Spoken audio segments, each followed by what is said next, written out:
My mother-in-law stood up in front of 200 people at her 40th wedding anniversary party, raised her glass, and with the biggest smile said, "We have a very special announcement to add to tonight's celebration. Emma is pregnant."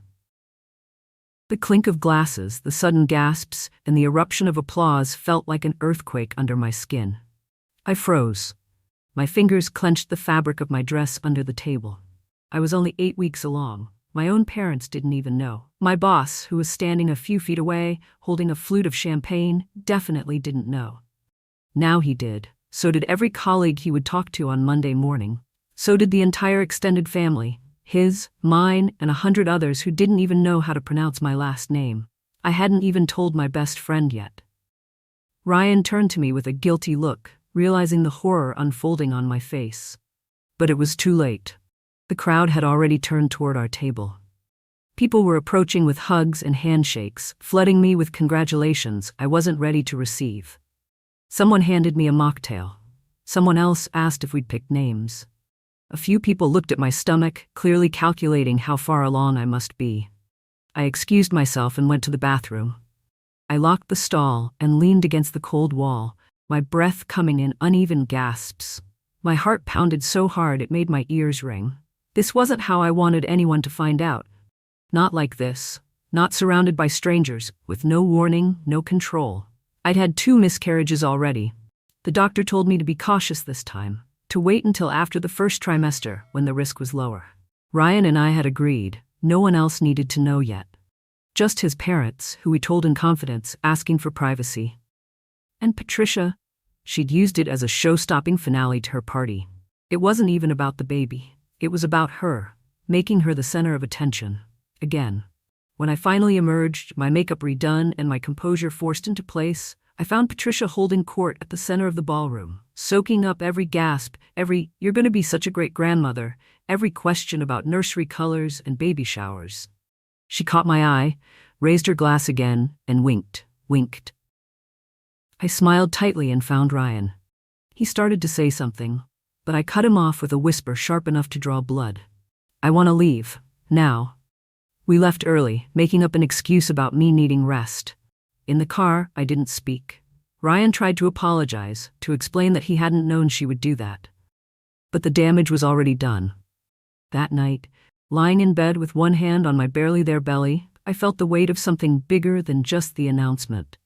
It was a warning, a glimpse into what the next 9 months and beyond were going to look like. And I realized something important. If I didn't take control now, I'd lose more than my privacy. I'd lose everything. The next morning, the phone calls began. My mother was crying with joy.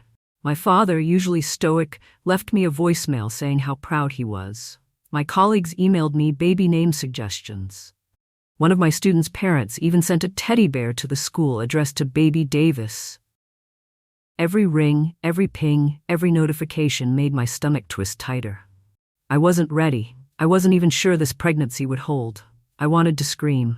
Ryan stayed quiet through most of the weekend. He offered to call his mom and clear things up, but I knew what that meant. He'd talk in circles. She'd fake ignorance. He'd drop it. She always got her way. And like clockwork, Monday morning, Patricia showed up at our apartment. Unannounced, with a giant diaper cake wrapped in pink and blue ribbons, and a binder titled Grandma's Plans. She kissed my cheek like nothing had happened. "I thought we could get started early," she said, breezing in like she owned the place. "I already booked an appointment with my old OB friend. You'll love her. Much better than those clinics you go to." I stood there, stunned. "I have a doctor," I said firmly. She waved her hand. "Oh, I know, but just in case. And I also got some nursery samples. I figured we could turn your office into the baby's room. I brought paint swatches." Ryan was useless. He just sat on the couch and watched her unload her bag of insanity. That night, I told him flat out, "This stops now." He nodded, apologized again, and promised to set boundaries. 2 days later, I got a call from my OB's receptionist. "Hi, Emma. We had a cancellation today, but your mother-in-law said she could bring you in early for your ultrasound." I almost dropped the phone. She'd called my doctor. Pretended to speak for me, booked appointments under my name. I called Patricia immediately. She laughed. "Oh, honey, I was just trying to help. These things fill up fast. Besides, I'm family. I should be involved. No, I said. You're not involved unless I say you are. She went silent for a beat. Then said, well, if you're going to be difficult, maybe I should just wait until the delivery room. That's when something in me cracked. Patricia wasn't just overbearing. She was dangerous. She treated my body like it was public property. Treated my child like a trophy she'd already won. I needed to protect myself. And this baby. I started documenting everything. Every unwanted visit, every message, every social media post she made that referenced my pregnancy like it was hers. I saved screenshots, took notes, kept a journal, and I started planning, quietly, strategically. Because I knew something she didn't, I wouldn't let her near that delivery room. And when the time came, I'd make sure of it in a way she'd never forget. As the weeks passed, Patricia's behavior only escalated. She began showing up at my doctor's office uninvited, waiting in the lobby and pretending it was a coincidence. Once, she even brought one of her church friends along for support. I had to ask the receptionist to mark my appointments as private. No info shared with third parties. It was humiliating. She redecorated our guest room into what she called Grandma's nursery, despite never being asked. She threw a second baby shower, one I didn't attend, and posted dozens of photos online with captions like, "My baby girl's little girl is almost here." My name wasn't even mentioned. But the final straw came at 34 weeks. I got an email from my HR department. My boss had submitted paperwork for my maternity leave weeks earlier than we'd discussed. He'd received a call on my behalf, requesting early accommodations due to high-risk emotional instability. I knew exactly who had made that call. I sat in my car in the school parking lot, trembling with rage. My job, my body, my choices, everything was being hijacked. I didn't go home that evening. Instead, I drove to my sister Maddie's house. Maddie was everything Patricia wasn't. Supportive, calm, fiercely loyal. She poured me tea, handed me a warm blanket, and didn't say a word while I cried into her couch. When I finally pulled myself together, I laid it all out. The announcements, the appointments, the posts, the job interference. I showed her the screenshots, the recordings, the journal. "I'm done playing nice," I said. "She's going to ruin this pregnancy if I let her." Maddie looked at me with the same fire I saw in the mirror. "Then let's make sure she doesn't get anywhere near that delivery room." The plan was simple. First, I called my hospital and requested a formal privacy lock on my file. Only 2 names, Ryan and Maddie, were authorized for updates or access. I created a birth plan, signed by my OB and the department lead, that explicitly restricted visitors during labor and postpartum recovery. Then I crafted a document packet. On the outside, it looked like a regular photo album, the kind new moms carry around with ultrasound prints and cute baby bump pics. But inside, I printed every digital violation Patricia had made. Screenshots of private medical posts she shared, comment threads where she joked about naming the baby herself, the hospital's confidentiality agreement she had clearly violated. I even included a copy of the hospital's strict labor and delivery visitor policy, with the relevant clauses highlighted in red. It was the kind of packet you hand over to HR when someone won't stop stalking you. And I was ready. Because I knew her. She would come, she would try to push her way in, she would throw a scene, but this time, I wouldn't be the one left helpless. This time, I'd be ready. The contraction started just after midnight, right on my due date. Ryan was asleep when I nudged him, whispering, "It's time." His eyes flew open, panic and excitement flooding his face. We'd rehearsed this moment a dozen times, hospital bag by the door, car gassed up, my sister Maddie on speed dial. I felt calm, focused. The plan was already in motion. By 1:15 a.m. we were in triage. The nurses reviewed my file, nodded at the restrictions, and double-checked everything with me. Only Ryan and Maddie were allowed in. No exceptions. No exceptions, I repeated. Not even his mother. The nurse raised an eyebrow. Understood. Labor was intense but steady. I lost track of time, breathing through waves of pain while Ryan held my hand and Maddie rubbed my back. At some point, I heard my OB say I was almost there. My body was exhausted, but my mind was razor sharp. Then it happened. Around 6 a.m., the door to the delivery ward rattled open. I heard the unmistakable voice of Patricia outside, rising above the hushed tones of hospital staff. "I'm her mother-in-law. I'm going in. She needs me." The nurse closest to me stiffened, then quickly left the room. A moment later, Patricia burst in, dressed to the nines in a pastel blazer and full makeup, like she was arriving for a gala, not a birth. "I told you she'd change her mind," she said, grinning as she stepped toward the bed. I didn't flinch. I didn't scream. Instead, I reached into the side drawer, pulled out the album I'd prepped weeks ago, and held it out calmly. "Patricia," I said, voice low and steady, "if you take one more step, you'll be escorted out by security. But before you go, I want you to see something." She hesitated, her expression confused. I flipped open the album to the first page, a screenshot of her Facebook post announcing my pregnancy. The next, a photo of her comment suggesting she'd be the one naming our baby. Then, the image of the hospital policy, highlighted in red. By the fourth page, her face had drained of all color. "I didn't," she started. "You did," I said, "and it ends now." A pair of security officers appeared behind her, one of the nurses standing beside them. "Ma'am, we're going to have to ask you to leave." Patricia opened her mouth, but nothing came out. She glanced at Ryan, who didn't say a word. He just stared at the floor, ashamed. She turned to me one last time, but there was no victory in her eyes, only disbelief. Security escorted her out, and 27 minutes later, I gave birth to a perfect baby girl. No screaming, no chaos, just peace. The room was quiet except for the soft cries of my daughter as she was placed on my chest. Maddie cried softly beside me. Ryan kissed my forehead.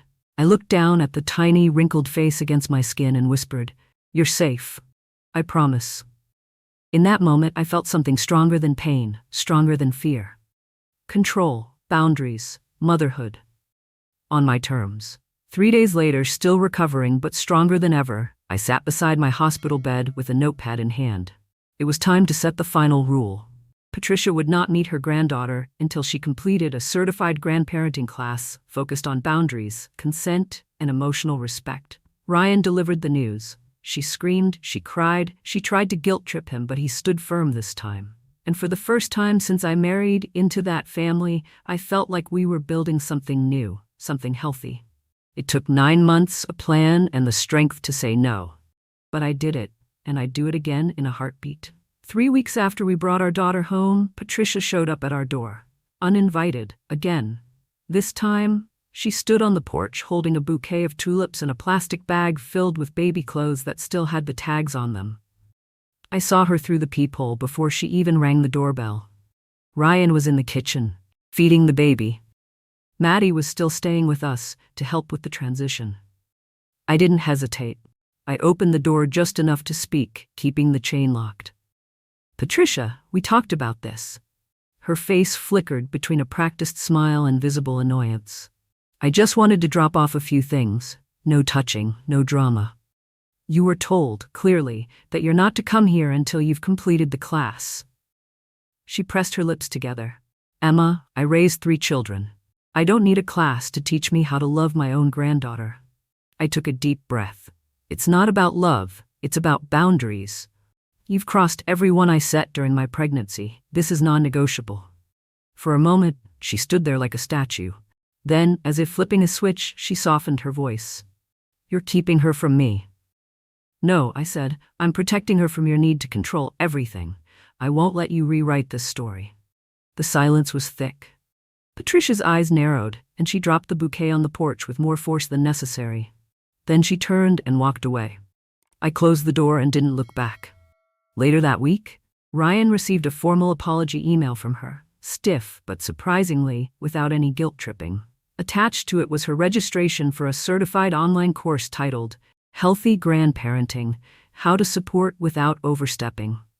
It was a start, but I still wasn't ready to trust her. The class was 4 weeks long. We made it clear she'd only be allowed 1 supervised visit afterward, and only if she passed with full certification. 4 weeks later, she showed up again.